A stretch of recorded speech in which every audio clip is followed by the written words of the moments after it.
You can't push too far, but stay fair. Stay on track. Give it your all. Get to the bottom of things. Decide what's right. Don't believe in what the others do. Find it out for yourself. Be close to it all. Bring your heart along.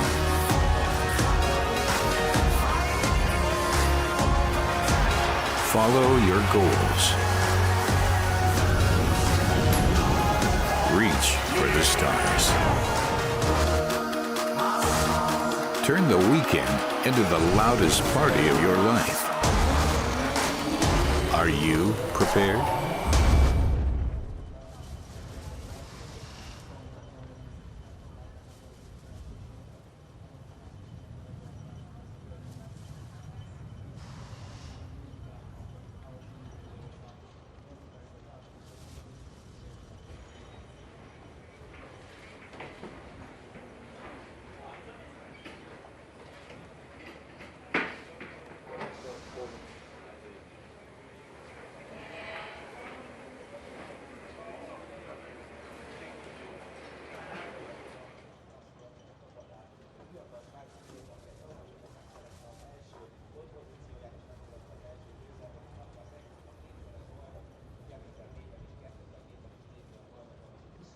Stopp.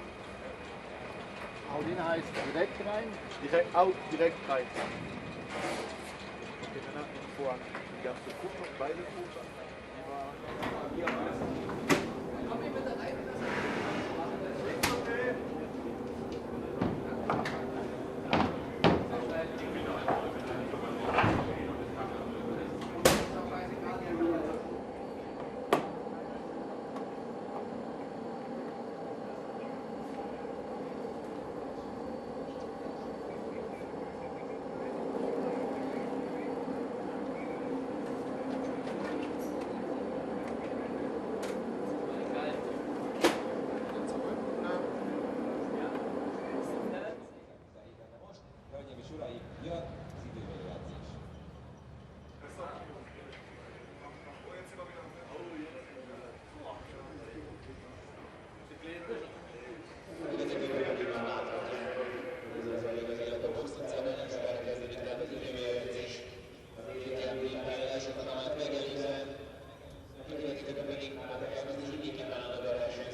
Up to temperature. You really have to be careful to manage that. These out laps in qualifying, you know, to get them up to temperature without damaging them. The tyres this year that Hankook have brought in, wider tyres, grippier tyres, but they take a little bit longer to come in. And of course, this year, one of the big rule changes has been that tyre warmers are banned. Lots of other changes as well. Radios from pits to drivers are banned during race conditions as well. So it's got sort of stripped back to basics in many ways. The aero on the cars has changed. The suspension on the cars has changed. There's a lot more standard parts on these cars now. They have a little bit more brake horsepower, over 500 brake horsepower for these cars. You see Rennie Rast there, triple Porsche Super Cup champion, who comes into DTM for his first full season. Got his maiden podium at the Lausitz Ring last time out and was absolutely chuffed to bits with that, having always wanted to race in the DTM. And as you mentioned, there is a little bit more brake horsepower. Going into that a little bit more, the air restrictors on these cars have been widened. Both the air restrictors have been widened from 28 millimeters to 29. That brings in more air into the engine, allowing it to breathe a little bit better. I mean, effectively, the engines are still the kind of same standard block that they have been since DTM returned in 2000. But what they've done is just increase or improve the architecture around those engines to increase the horsepower. The suspensions, as you said, are more uniform. I must say, these are not regulations that were necessarily imposed on the teams. The teams themselves, with ITR, actually came up with a new suspension regulation. So it is something that they don't have to. They're not trying to get their heads around someone else's suspension. It's actually something that they decided themselves. Suspension used to be a big thing in DTM because it was one of the few areas. Robert Wickens getting very crossed up there. He's got a good lap. That was through turn 14. But having to fight against the wheel, so he still goes fastest, but not many people have said a time yet. 1 minute 36 is mid 136 is pretty good early pace. 136.4 was the fastest time in pre-practice one yesterday, for example. And there he's from the outside of Rob Wickens' car, and there you can see him understeering there, having to get off the throttle momentarily. That's going to have more damage to his next lap as well, of course, as he's lost momentum coming onto this lap. But as I mean, the suspension are now an area where it used to be a bit of a black art in DTM. That's been kind of ruled out now. It was seen as an unnecessary high cost, which I think a lot of people in the paddock were quite reasonable about. But they're concentrating the cars now. We see a lot more of aggressive aerodynamics this year. They've lost 25% They've lost 25% of the aerodynamic downforce compared to last year, but they're gaining a lot of that with the extra horsepower and all the other improvements. Gone back to a single slat rear wing for the first time since 2011 as well. So essentially, the cars are a bit more powerful. They've got more mechanical grip with the tyres from Hankook, the different compound this year, but they've got less aero. And the braking distances are now a little bit longer as well.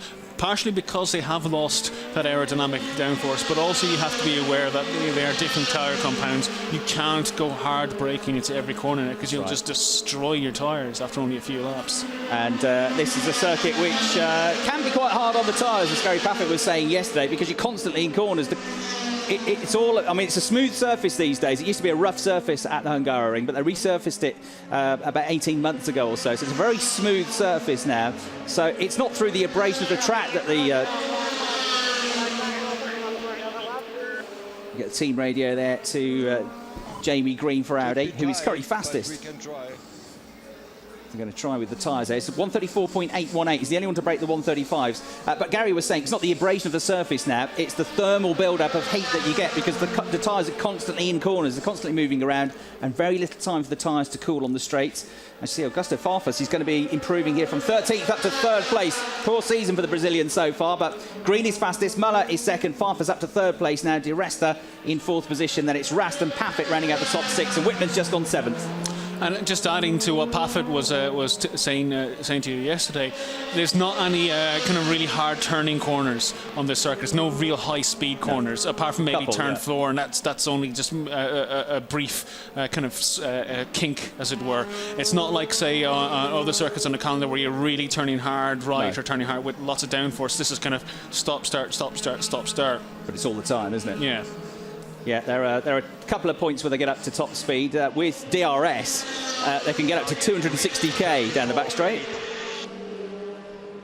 Mike Rockenfeller, who's been a master tactician this year. We've seen quite a few drivers. Mike is one of them now with this new rule where you can pit where you like. There is no mandatory pit window. You can pit whenever you like in the race.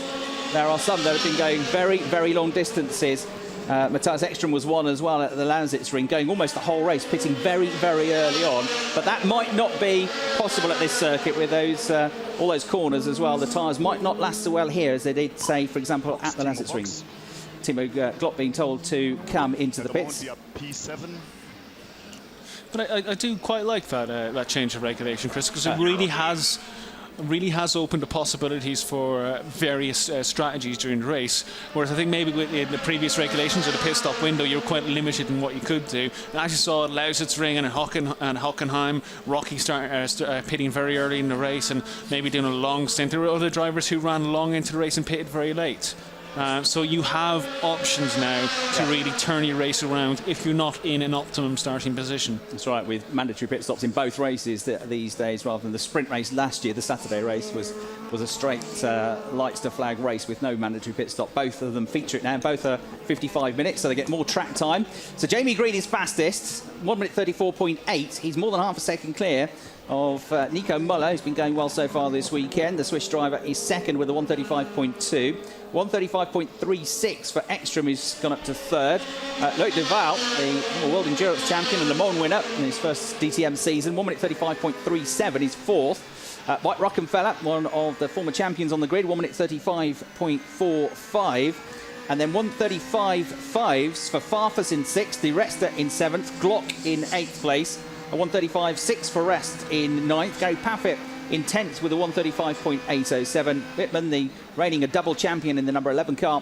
BMW is 11th. Wickens is 12th. The championship leader, is only 13th at the moment. Bruno Spengler, another former champion from 2012, in 14th. Maro Engel on his return to the DTM, the Nürburgring 24-hour winner from 2016, is 15th.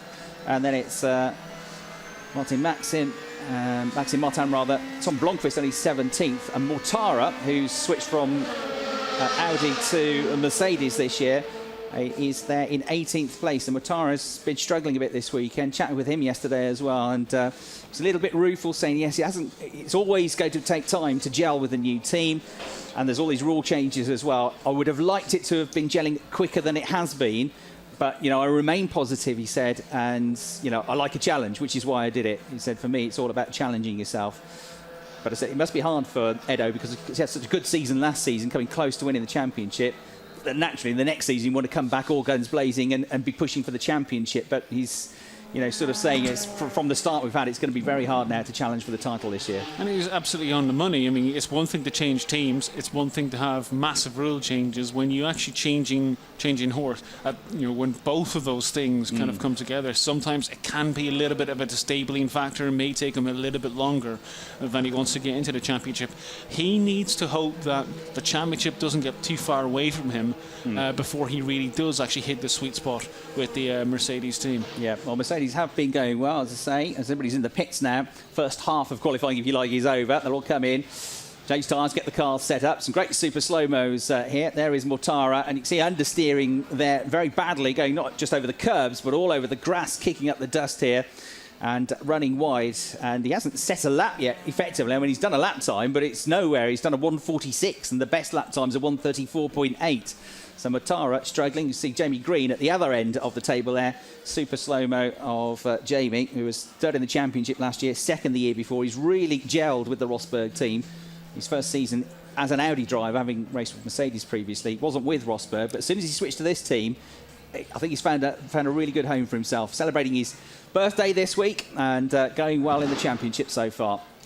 Just a note on Mortara, he was actually on a reasonable lap on his what was in his in lap there. Would have put him maybe still towards the rear, maybe the bottom 6 of the grid, but he pulled into the pits at the end of it, therefore not actually setting that timed lap.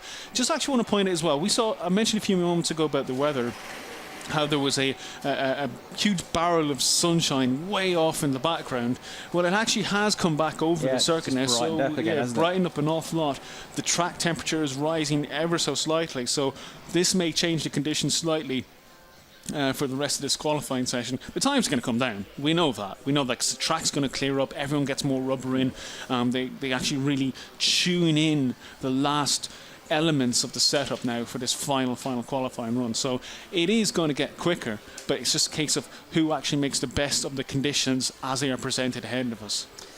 Now, while we've got a slight low, we won't go into too much detail here because it will confuse everybody. Team Radio, you're not going to say, don't you? For Team Radio there for Lucas Hour. One thing that was announced last night. Exactly, so you can use third gear. And that's important, that's teams. Just for info, so the lap time cancel for track limit 11:37. Right, teams giving feedback to Lucas Hour about what gear he can take which corner in. So just feedback on where you can improve. It's also possible. Right in the first lap, and just keep cool in that corner. Don't push too much on the entry. Didn't catch which corner they were talking about. And also the team saying to Jamie Green, just be careful of track limits as well. This is something they do have to watch here on the circuit. Which I can guess mostly, possibly the exit of turn 1 into turn 2, and also turn 4 but as well. also 4 as well. Now, Chris, you're about to say Yes. there was a little bit of a rule Bit of change. news, a rule and it's a very, change very, last very, night. it's a very, very simple rule, led to believe. It is if you've got 2 hours to explain it. So the way, since last season qualifying, the success weight, the weight penalties have worked, is that it's been based on qualifying times. It's not been your fastest lap time, it's been your fastest conceivable lap time. If you put your best sector 1, your best sector 2 and your best sector 3 together, and then they take that best theoretical lap time for that driver. They work out how far percentage-wise behind the best driver from the second best manufacturer is and the third best manufacturer. If you're all close together, nothing changes.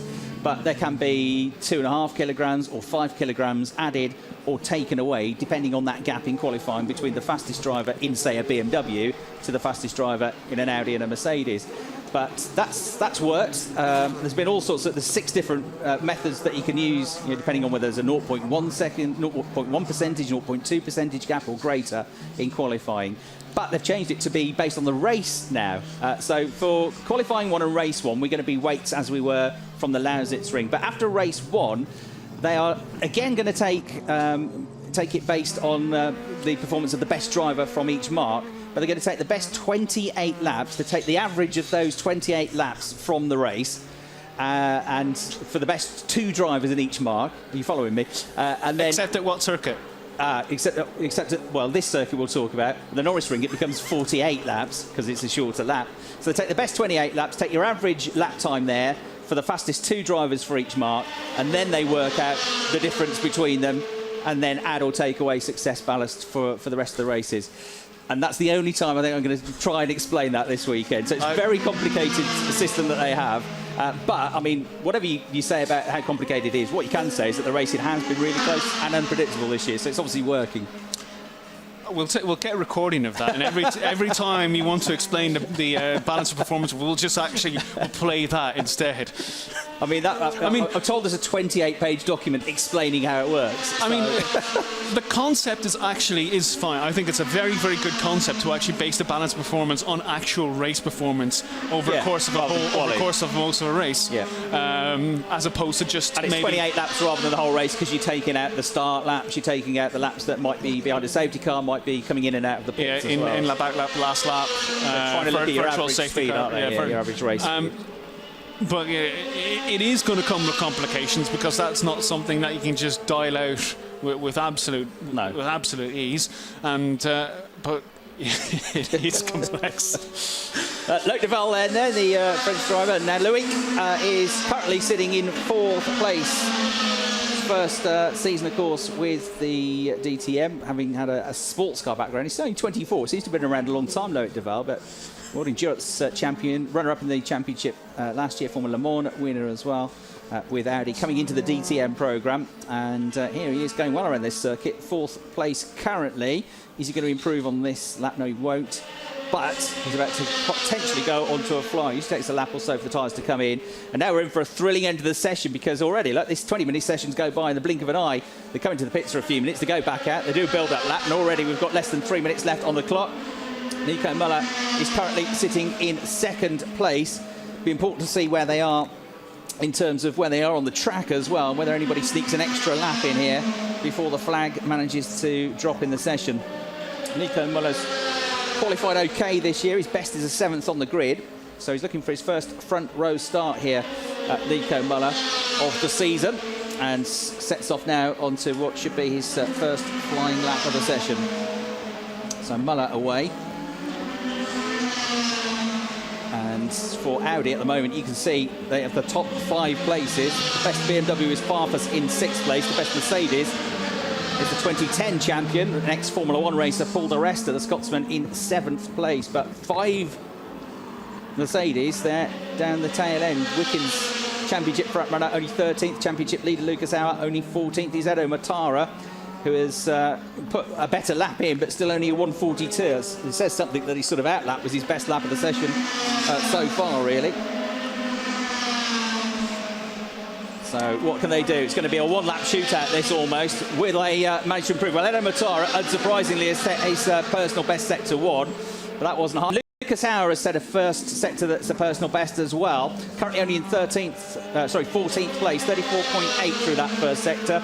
Still about a 10th off the best zone. Rast has just set the fastest first sector of anybody now. René Rast is 9th at the moment, 34.6 though. That is a 10th clear of anybody else in the session through that first sector. And Ekstrom set a personal best on that lap there as well, of 34.7 only. It is less than a 10th slower than Rast. Let's see if he'll carry it through into the second sector. I'm not sure if he has, to be honest. I think he may have... Oh, actually, no, I tell a lie. Ekstrom has gone fastest of all so far in sector 2 as he's coming around the last few corners. Meanwhile, it's Wickens, Whitman over the line. Yeah, that's going to be his last lap as well. Ekstrom sets the best sector of anybody in sector 2. So Matthias Ekstrom, who's already 3rd, can he find half a second here to get onto the top spot of the grid? Matthias Ekstrom coming through. He's going to get another lap after this as well. He improves to 2nd. He's on the front row of the grid.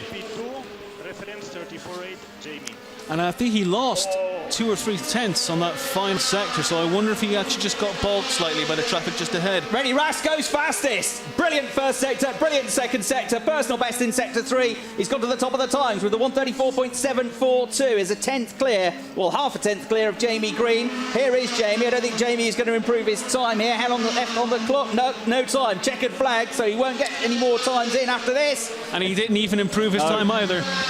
So Jamie Green is not going to be on pole position for this. Is René Rast going to get his first pole position? Audi still 1st, 2nd, 3rd, 4th and 5th. It's Rast, Green, Ekstrom back down to 3rd place, of course, because Rast improved from 10th Muller's fourth, Rockefeller fifth, Barfus in sixth place. Nico Muller did manage to get through before the checkered flag came down and has just completed a pretty decent first sector. We've got several personal bests coming up on the screen, but I think we may have just finally passed the sweet spot for absolute bests on this circuit. Muller's setting 2 personal bests at the moment. He's currently fourth, looking to improve. He's he's actually only a quarter of a second behind Ekstrom, who's currently third. Yeah, I'm not sure about pole, but he could get second or third place on the grid here, couldn't he, if he can hold it together? And Ekstrom's slowing Ekstrom's off. I think he's about to pull in at the end of this lap as Nico Muller coming up to the line. Here he goes. Will he make it? Oh. No, he dropped a lot. 135.6 in the end. He dropped quite a lot in that final sector. Yeah, it was all looking pretty good, wasn't it, through the first 2/3 of the lap, but unfortunately still his best qualifying of the year though. But René Rast there with a fantastic lap, held it together. He's growing and growing in confidence. He's a hugely accomplished driver, getting close to winning the Nürburgring 24-hour as well, apart from a random rainstorm in the last half hour a couple of weeks ago. Whatever he drives, René Rast is hugely competitive in, and for many, me included, I think a long overdue an appearance in the DTM, and he's showing just what a good driver he is. Pole position then for René Rast. He's been up there a couple of times this season in qualifying. He got second on the grid for race 2 at Hockenheim, but that is his first pole position. So René Rast, 134.742, half a tenth clear of Jamie Green, who's going to continue this strong start to the season in the championship.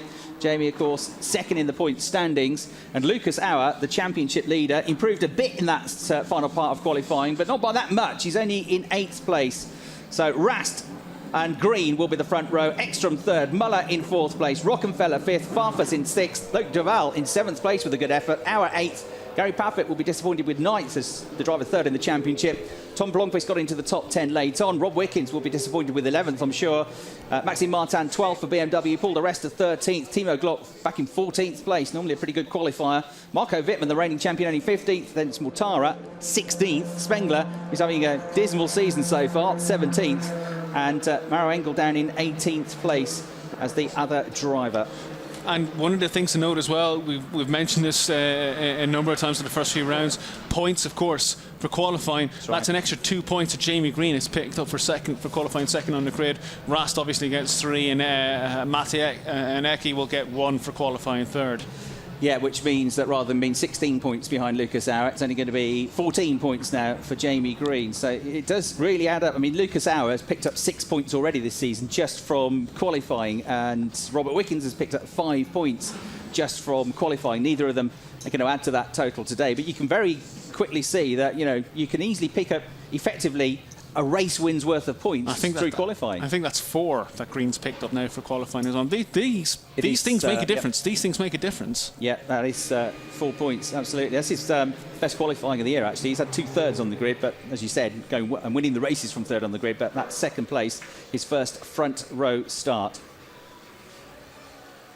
So, Rast, Green, Ekstrom, Muller, Rockefeller. Looking a bit good for Audi here, isn't it? As I said, they were pretty dominant here last year. Filled the first 6 places. They won both of the races here at the Hungaroring. And there is the provisional results, subject to all the post-qualifying checks. 0.0076, 76 thousandths of a second was all there was between René Rast and Jamie Green. It had to be the perfect lap, and it was. And there you can see the rest of the top 10.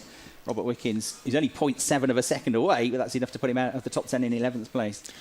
We were talking a few moments ago about the new balance of performance rules from this weekend onwards, but you know, this is where it comes into play. It's an awful lot of Audis in the top 5 there. It's so that is something that will be taken into account for the calculations that they go into the race 1 later on, and then for the rest of the weekend.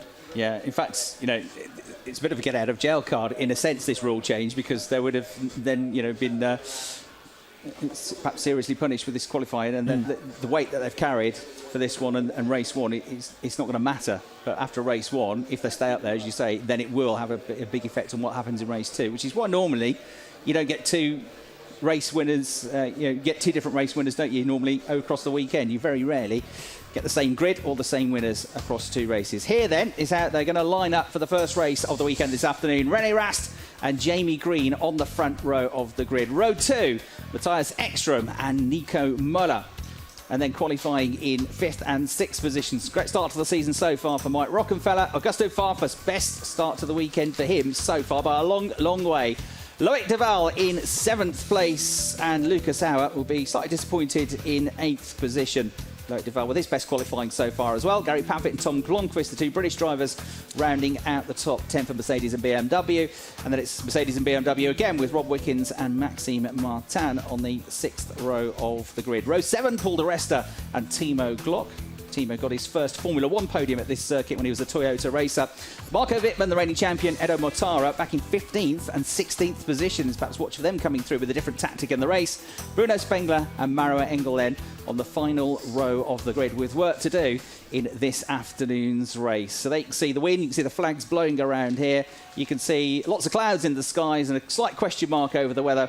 But it was a dry qualifying session in the end. And here's some super slow-mos of our top 3 in that session. For the Red Bull Audi, it's Matthias Ekstrom, 135.192 third, but 0.4 of a second slower than pole position. So still they'll be looking at the data and hoping to get a lot closer to the times for the race. Jamie Green getting his best qualifying position of the year.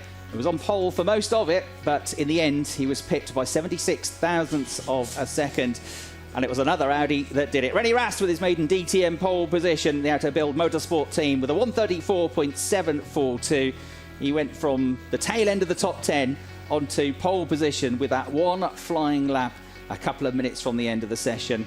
So he follows his maiden podium in DTM at the Lausitz-Ring. Can he follow it with a maiden victory in this afternoon's race? It's going to be a thriller here. It's going to be a very important start. There you can see the run, the slightly downhill run into turn 1, and then through turn 1, downhill into turn 2. It's going to be very tight as well. Expect 2 or 3 abreast. You can see our top 3 drivers there lined up. That is it from qualifying. We're going to have some highlights now from the session. We look forward to your company for this afternoon's race a little bit later on today.